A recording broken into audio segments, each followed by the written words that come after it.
Po drugem zaporednem remiju je z nami tudi naš trener Dušan Kosič. Dušan, delitev točk v Spodnji Šiški, ste zadovoljen z današnjim srečanjem in predstavo svojih fantov?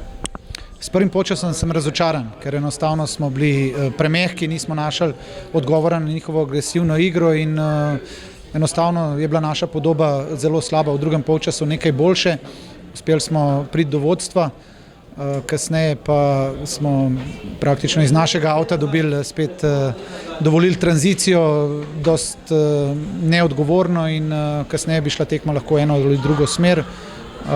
Moramo biti zadovoljni s točko.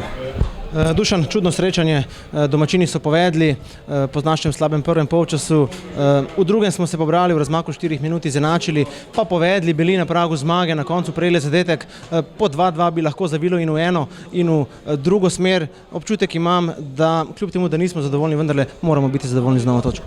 Ja, moramo. Imamo nekaj težav na igralnih mestih, sploh na bočnih položajih, kjer imamo nekaj poškodb in to, kar smo probavali, seveda niso rešitve, so bolj nekako iskanje rešitev v neki.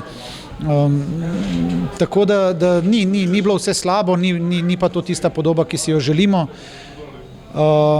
lahko bolje in tale reprezentančna pauza bo kar prav prišla.